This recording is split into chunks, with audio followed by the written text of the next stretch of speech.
Muy buenas tardes, amables televidentes, bendiciones para todos. Aquí estamos con otra entrega más de tu espacio Yo Te Escucho. Hoy martes 25 del mes de julio del año 2023.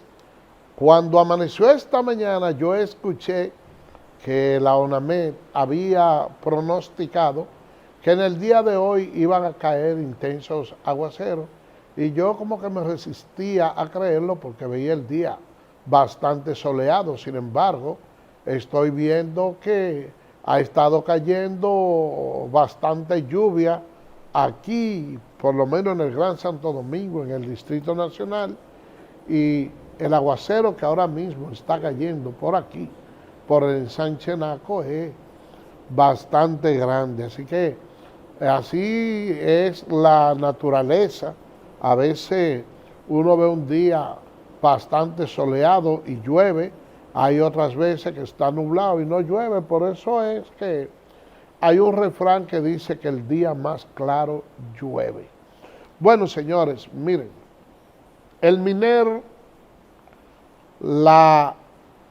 el defensor del pueblo, el presidente Luis Abinader y la Asociación de Profesores suscribieron un acuerdo en el cual los profesores van a recibir mejora salarial, también se le va a dar una serie de facilidades como construcción de hospitales, se le va a aumentar las pensiones a aquellas personas jubiladas y la verdad es que creo que ambas partes en este acuerdo han salido gananciosas. En primer lugar, los profesores, y para eso quiero felicitar al presidente de la ADP, Eduardo Hidalgo. Déjenme decirle algo. La misión de todo presidente de gremio es lograr conquista para su gente. Cuando un presidente de un gremio logra una conquista, la verdad es que está haciendo un trabajo fenomenal para su clase. Ahora, ¿qué es lo único que de mi parte le pediría al profesor Eduardo Hidalgo y a los profesores en sentido general? Y es que ese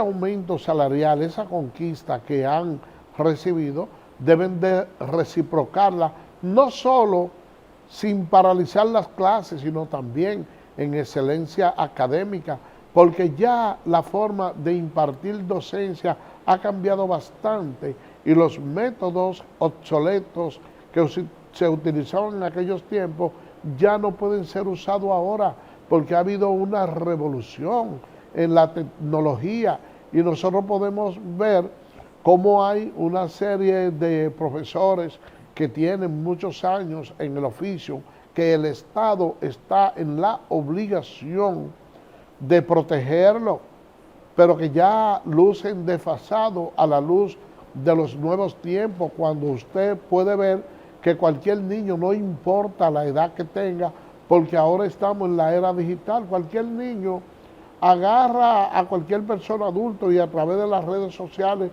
obtiene con muchas facilidades una serie de informaciones que no están a la altura de cualquier profesional, no importa la era que sea. Yo escuchaba decir que aunque una persona fuera profesional, iba a ser un analfabeta funcional cuando entrara la era de la tecnología, y eso lo estamos nosotros viviendo en carne propia. Yo le digo esto porque anoche yo necesitaba realizar una serie de cosas en las redes sociales y yo llamé a la niña mía que tiene 13 años y digo, mami, ven, explícame.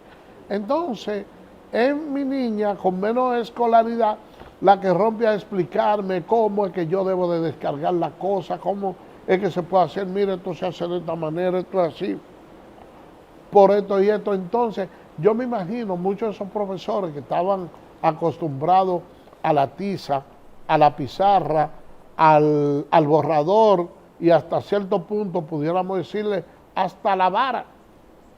Lo infeliz que pueden sentirse ahora cuando hay una serie de tecnología, de programas y de cosas que ellos no pueden manejar. Cuando nosotros hablamos de la educación, es un tema del cual nunca nos cansaremos de hablar.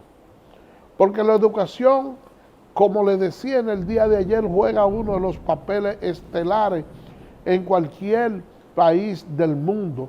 Nosotros hemos podido ver cómo se habla de algunos niveles de atraso y nosotros hemos conversado y se ha planteado el país la idea incluso de traer profesores de Cuba, de otros países, y yo pienso que uno de los elementos más resaltantes y que mayor éxito pudieran darle a la educación dominicana es que en vez de nosotros traer esos profesores extranjeros, aprendamos de los buenos profesores que tenemos aquí.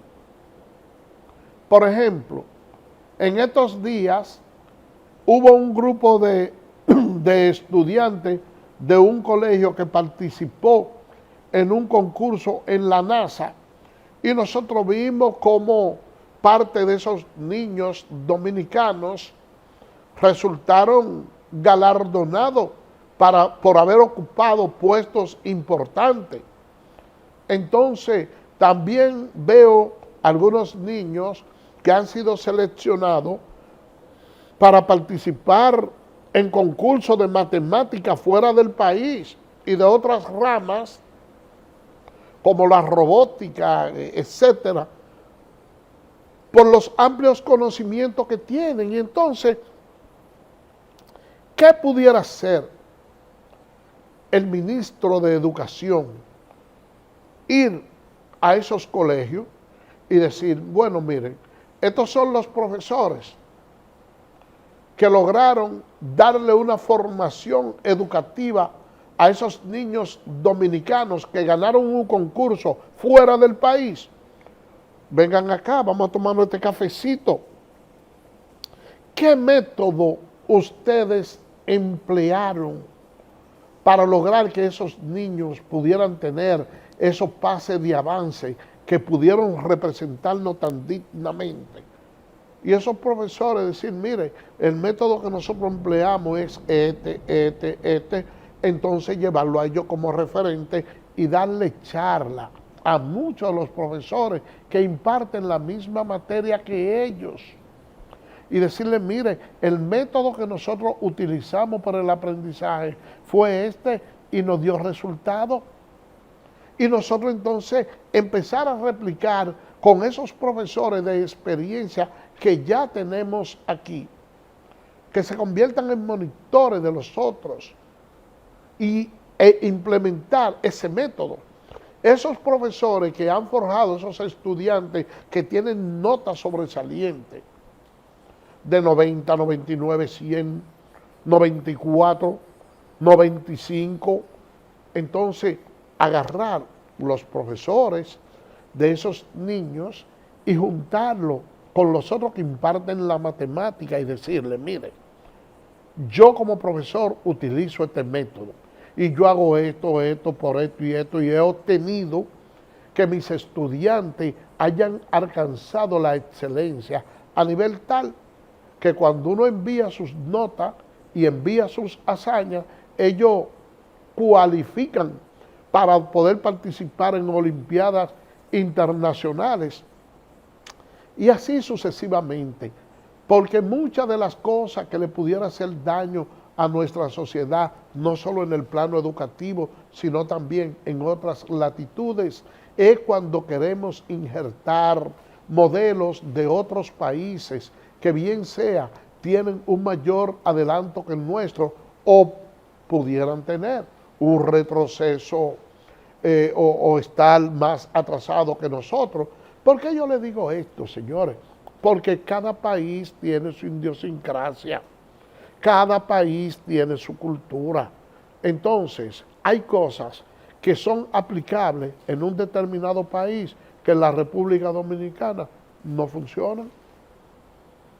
una de las razones esenciales que uno podía observar por qué la época de la clase de verano, hay algunos países que casi todos coinciden, porque uno dice, bueno, porque lo que sucede es que durante el verano es donde se concentran las temperaturas más altas, y nosotros tener esos niños en ese verano es bastante duro, porque las instalaciones escolares que tenemos son muy rudimentarias, entonces los niños no soportan el calor. Bueno, se pensó en un momento determinado eso, pero si ya nosotros decimos, bueno, con el paso de los años hemos podido avanzar en tal o cual cosa y pudiéramos ir reformando eso, y en vez de tener unas vacaciones tan prolongadas que venimos de una pandemia,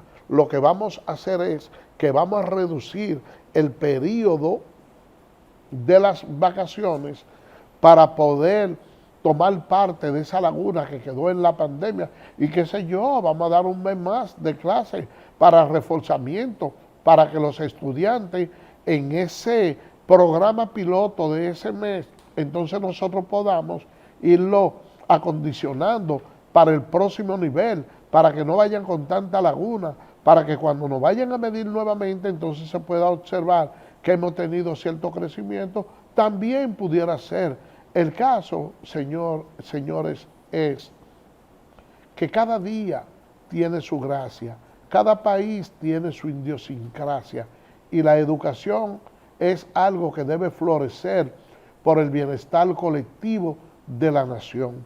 Es muy bueno el hecho de que esas autoridades pudieran reunirse, establecer ciertos compromisos que esperamos que sean honrados para que florezca la educación.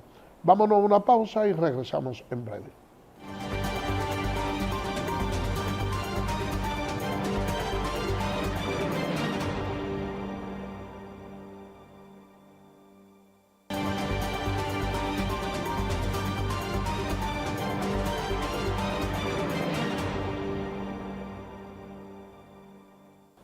Gracias por permanecer con nosotros. Miren, ustedes saben que ha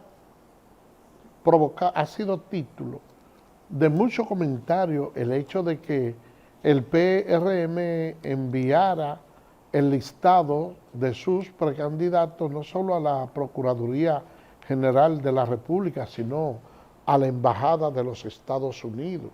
Entonces, de parte del oficialismo, de parte de la oposición, ha habido mucha crítica con relación a eso, diciendo que eso pudiera verse como una parte injerencista de que los partidos dominicanos tengan que pasar por un filtro a la Embajada de los Estados Unidos. Y déjenme yo decirle algo,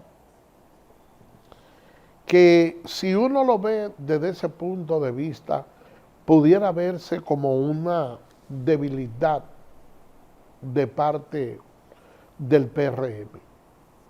Pero si ustedes se ponen a observar lo que ha sido el comportamiento en los últimos años del manejo de la política, y sobre todo el poco filtro que hasta cierto punto han podido tener los organismos nacionales, entonces ustedes pudieran llegar a la conclusión de que lo que está haciendo el PRM es algo correcto. Ustedes saben que hubo personas que fue electa en las elecciones pasadas, y luego se le ha estado conociendo procesos relativos a narcotráfico en los Estados Unidos. De hecho, tenemos personas detenidas en ese sentido.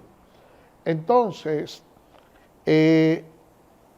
lo que hoy están en la oposición criticaron y decía que dentro del PRM había personas que estaban ligadas al narcotráfico. Entonces, ¿qué resulta? Que en esta ocasión se está teniendo una actitud hasta cierto punto previsible.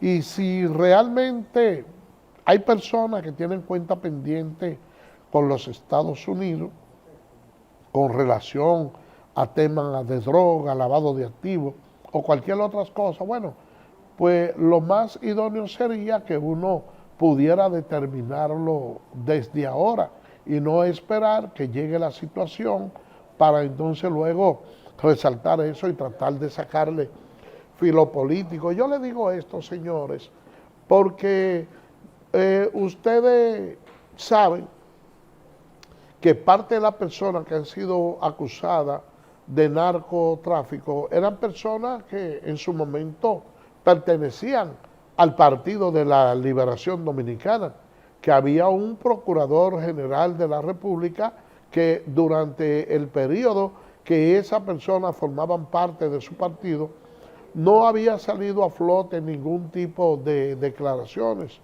pero inmediatamente una persona pasa de una parcela política a otra, entonces aquí la política se ejerce con una temeridad increíble. Y de eso han sido víctimas muchas personas, y yo creo, hablando de ese tema, que el simple rumor o la acusación que en un momento determinado se le pudiera formular a alguien, no debe ser un motivo para invalidarle su candidatura. Y aunque hoy no se quiera reconocer ahí, y ustedes ven que personas que forman parte de la fuerza del pueblo quieren criticar, quieren elevar su voz de protesta y decir, no, miren, estas personas, si son acusadas, no deben de participar. Algunos de ellos quizás se le olvida que dentro de su propio partido, el PLD, se le trajo en una ocasión a Quirino Ernesto Paulino, al expresidente Leonel Fernández, para que dijera una serie de cosas de él que no fueron muy agradables a sus oídos. Y en ese entonces lo que la gente decía era que no se le debía de prestar atención a Quirino porque él era un confeso narcotraficante. Entonces, esa situación que hoy nosotros podemos ver en un partido determinado, mañana puede replicarse en el otro, de manera pues que mientras mayor sean los niveles de transparencia que puedan tener los partidos políticos, es mucho mejor. Incluso Rubén Bichara decía que aquellos que están criticando que el PLD también va a hacer ese mismo tamiz, que va a buscar la manera de que sus candidatos también sean sometidos al escrutinio de la observación, a ver si sobre ello pesa algún tipo de oposición o cualquier orden de captura o algo que tenga que riña con lo que es la moral y la ética de un precandidato. Yo pienso que las precauciones nunca están de más, aunque ciertamente creo que la decisión final, al margen de cualquier opinión que pueda dar un organismo internacional, la debe tener la República Dominicana por ser un país soberano. La última palabra. No significa que nadie nos tenga que imponer a nadie ni decir quién es que puede aspirar o no. Y cambiando de tema, señores, miren, la República Dominicana en cuanto a lo que es la organización y las recaudaciones de recursos lleva un ritmo bastante asombroso. Tanto es así que la Dirección General de Impuestos Internos ha reportado que en los últimos 3 meses ha podido, señores, captar unos 185 millones de pesos. Señor director, ayúdenos con las imágenes. El cumplimiento y el constante crecimiento de estas recaudaciones son definitivamente un reflejo de lo que es la recuperación económica que viven los sectores productivos de nuestro país. La vicepresidenta Raquel Peña destacó el papel fundamental que ha jugado Impuestos Internos en la recaudación de fondos para la recuperación económica del país. Desde agosto del año 2020, esta entidad ha venido cumpliendo de una manera extraordinaria con las metas que hemos establecido en cuanto a lo que ha sido la recaudación establecida en el presupuesto general del Estado, recaudando 1.85 billones de pesos al 30 de junio del presente año. En promedio, esta cifra representa cerca del 72% del total de los ingresos recibidos por el Estado Dominicano. En los primeros 6 meses del año, las recaudaciones han alcanzado 392.000 millones de pesos, según Luis Valdés, director de la entidad. Tenemos una meta para este año de unos 715.000 millones de pesos, la DGI le corresponde, y al cerrar el primer semestre hemos cumplido en todos los meses. No solamente el semestre, sino también nosotros ingresamos a la DGI en agosto del año 2020. Tenemos 34 meses ininterrumpidos cumpliendo la meta de recaudación. La vicemandataria y el director de Impuestos Internos hablaron en estos términos durante la celebración del Foro Internacional de Facturación Electrónica. Aquí Valdés destacó que desde la aprobación de la ley más de 500 empresas han migrado al sistema de facturación electrónica. En estos momentos nosotros tenemos 563 empresas y contribuyentes facturando y hemos recibido ya 169 millones de facturas electrónicas. La ley contempla que al año de su puesta en vigencia, aquellas empresas que no se hayan acogido al nuevo sistema de facturación podrían ser sancionados. El refranero dice que todo aquel que ensilla su caballo sabe cuál es la ruta que lleva. Y la verdad es que yo me he quedado gratamente sorprendido. Déjenme decirle eso. Porque, pero déjenme explicarme, me he quedado gratamente sorprendido con Raquel Peña. En el momento en que el presidente Luis Abinader anunció que su candidata a la vicepresidenta iba a ser Raquel Peña, yo, al igual que muchos dominicanos, nos quedamos sorprendidos porque, aunque ella había tenido una trayectoria en Santiago de mucho trabajo, aquí en la capital desconocíamos el talento y la sagacidad que ella podía tener. Yo estoy plenamente seguro que, al igual que yo, mucha gente se quedó hacia sus adentro con alguna interrogante de que me hubiese gustado más que en vez de ella hubiera sido fulano o fulano, porque uno piensa en los momentos electorales cuáles son las personas que, independientemente de la popularidad que encarne el presidente, le puedan adicionar una cantidad de votos que pudieran hasta cierto punto hacer más llevadera o más fácil la victoria.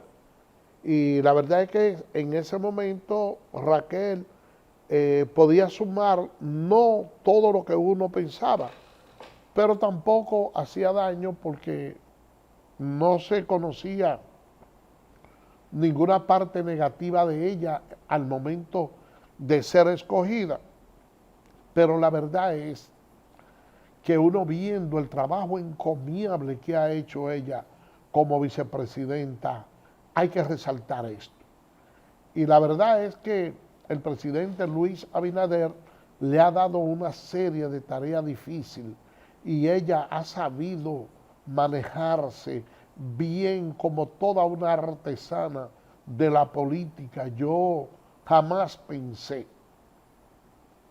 que pudiera tener tanta destreza para la solución de tanto conflicto y sobre todo de la manera encomiable en que lo ha hecho. De manera pues que quiero felicitarla a ella por ese dinamismo en que se ha desempeñado como vicepresidenta de la República, y felicitar también a Luis Abinader por haber tenido una vista tan aguda y haber aceptado de una manera tan idónea, llevándola como candidata a la vicepresidenta. Vamos a hacer una pausa y regresamos en breve.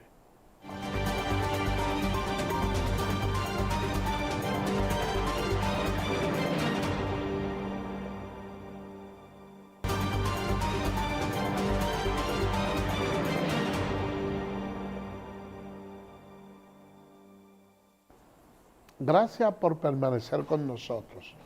Miren, el Colegio Médico está anunciando una huelga. Vamos a pedirle al señor director que nos ayude con las imágenes. Señor director, ayúdenos con las imágenes. El lunes 31 estamos llamando a un paro de 12 horas. La lucha de los médicos en contra de las ARS no se detiene. Luego de meses de reuniones infructuosas, los galenos han vuelto a llamar a paros escalonados, iniciando este lunes en centros públicos y privados. Lo hicimos porque habían pasado ya 4 meses, 14 reuniones, y en el momento que se le dijo al ministro, al representante del ministro de Trabajo, que era el señor Eduard Aybar, y se le preguntó a la CISARRIM, y se le preguntó a las ARS, se le preguntó a todos los asesores que tenían allí. Entonces, ¿qué nos proponen? El Comité Nacional de Honorarios Profesionales ha dicho que no puede mejorar las tarifas actuales de los médicos porque eso atenta contra la estabilidad financiera del sistema.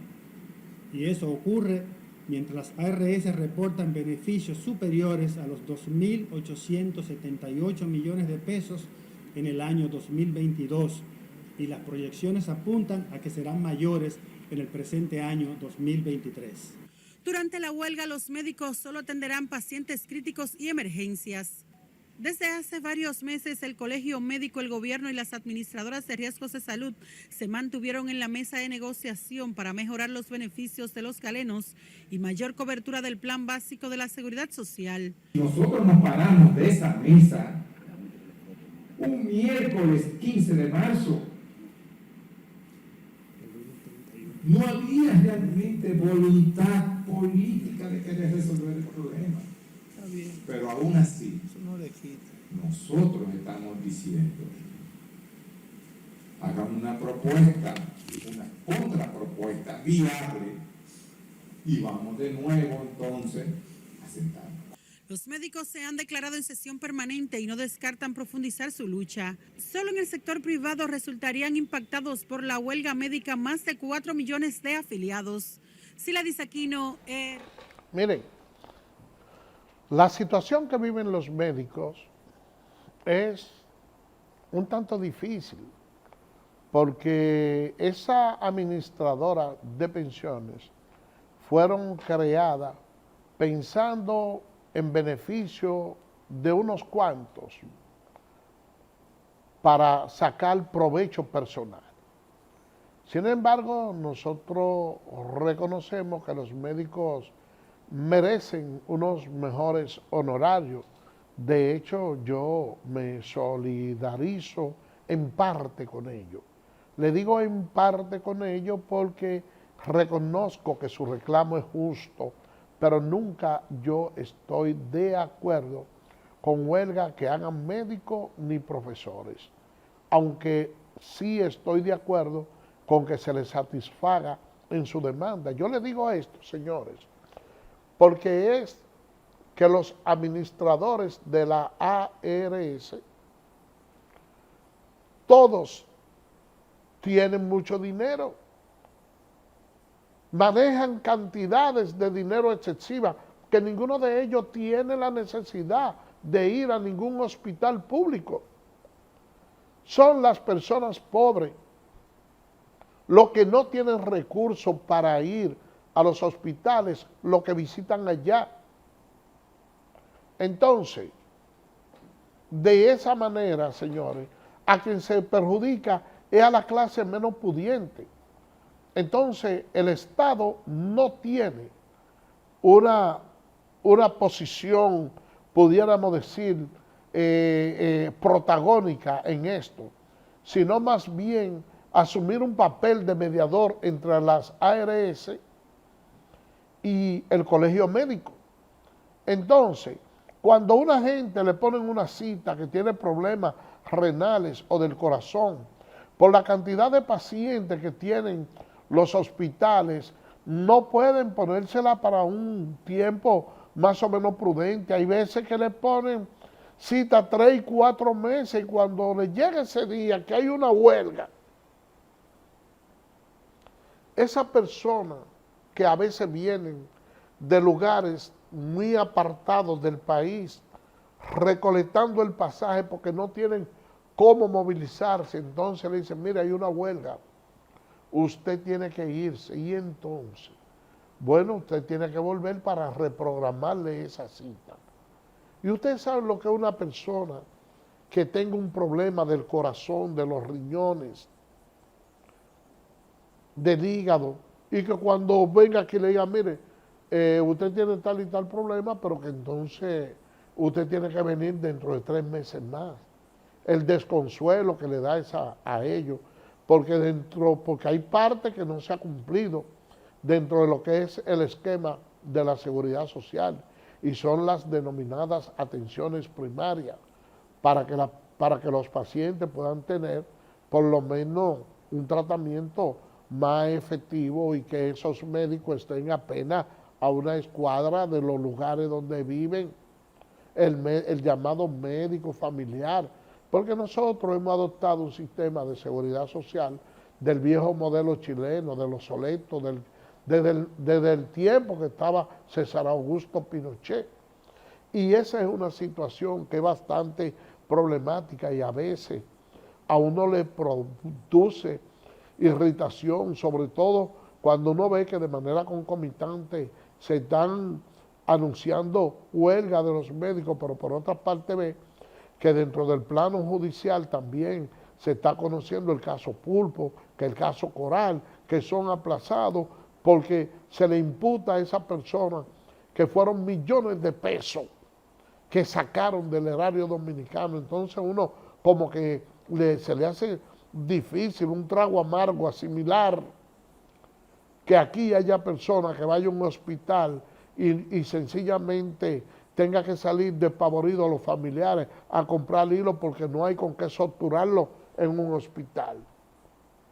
Que una persona tenga un familiar con un pie diabético y tenga que salir fuera del hospital a buscar una gasa por ahí porque no hay ni siquiera gasa, no hay ni siquiera jeringuilla en los hospitales del país. Ustedes ven millones de pesos dilapidados, a veces en cosas que uno considera que son gastos superfluos, que no se corresponden, y usted ve cómo aquí ha venido y han venido gobiernos y han pasado, y el sistema hospitalario cada día más deteriorado, y el pobre no tiene, señores, quien pueda respaldarlo. La verdad es que uno debe de ir, aunque sea para crear conciencia, un domingo. Mire, de la iglesia, Cristo es el Rey. Cada fin de mes se hace visita a los hospitales, se le lleva papel sanitario, se le lleva crema dentales, cepillo, jugo y cosas. Señores, y cuando ustedes visitan un hospital y ven el grado de carencia que tienen la persona, ustedes dirán, pero no es verdad que nosotros hablamos de tan alto presupuesto en la República Dominicana con los niveles de enfermos que nosotros tenemos aquí. Ustedes saben que el Moscoso Puello es uno de los pocos hospitales diabéticos que hay.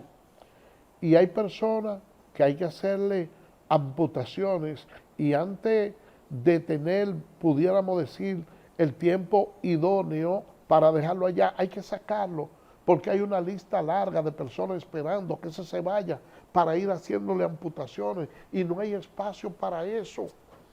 Y nosotros decimos, pagamos impuestos como dominicanos, pagamos luz cara, pagamos todo caro, recibimos toda esa situación, pero aparte de eso, también vemos que una gran parte del presupuesto nuestro se ven personas que no son dominicanos. Casi el 30%. de nuestro presupuesto. Pero que si nosotros lo hiciéramos y aunque sea nos reconocieran dentro del mundo que somos personas humanitarias, uno como que la carga le fuera un poquito menos ligera. Pero encima de eso también tenemos el descrédito de que se nos quiera decir que tenemos xenofobia, que somos esto, que somos lo otro, con una carga de sacrificio tan grande. Yo pienso que esa parte es injusta. ¿Me entiende? Por otra parte, Salud Pública mantiene un cordón epidemiológico en Elías Piña por el cólera. Señor director, ayúdenos con las imágenes. Todos los haitianos que cruzan la frontera tienen que agotar un protocolo de higiene que ha sido establecido por las autoridades dominicanas. La gente de allá tiene que lavar la mano porque eso tiene que hacer, porque para evitar la agravación de los problemas. Nacionales haitianos califican de positivas las medidas tras alegar que el cólera se torna incontrolable en algunas comunidades haitianas. Yo estoy pidiendo al gobierno de allá que trata de lo que resuelve, porque ahora la crisis está mal. Las autoridades sanitarias dominicanas afirman que las medidas han sido tan efectivas que hasta la fecha no se registran casos de la enfermedad en Elías Piña. Porque la experiencia que estuvimos con cólera en la provincia de Elías Piña fue suficiente para que manejemos todos los casos subsecuentes. En tanto que comerciantes dominicanos consideran que las medidas deben ser incrementadas ante el peligro que representa el cólera para la República Dominicana. Señores, ya estamos en el tramo final, pero vamos a presentarles nuevos incidentes en el caso Antipulpo. Señor director, ayúdenos con las imágenes. Por la gran cantidad de documentaciones que deben revisar, el plazo no le dio. Las juezas del segundo tribunal colegiado suspendieron la audiencia a los fines de que el imputado Alexis Medina Sánchez acuda a un especialista de salud visual luego de presentar enrojecimiento en los ojos. No obstante, rechazaron la petición que hiciera el abogado de la defensa técnica del principal implicado en el caso Antipulpo, con el que buscaban reposición de plazos. La idea era tener un poco más de tiempo a fines de conocer el expediente, que como ustedes saben es bastante grande. Entonces nada, igual se aplazó por el tema de salud que tiene Alexis y ya entiendo que para esa fecha sí ya vamos a estar listos. Bueno, señora, como ustedes pudieron ver, en estos procesos donde hay varios implicados, expediente bastante luminoso, entonces los abogados casi siempre necesitan estar provistos de los plazos necesarios para poder analizarlo, para poder analizar cada una de las piezas que forman el expediente y poder enarbolar una defensa justa. Y por lo regular eso es así, y más cuando hay tantos implicados juntos. Por el día de hoy hemos llegado al final. Será mañana, Dios mediante, cuando estaremos con otra entrega más de Tu Espacio Yo Te Escucho. Así que, bye bye.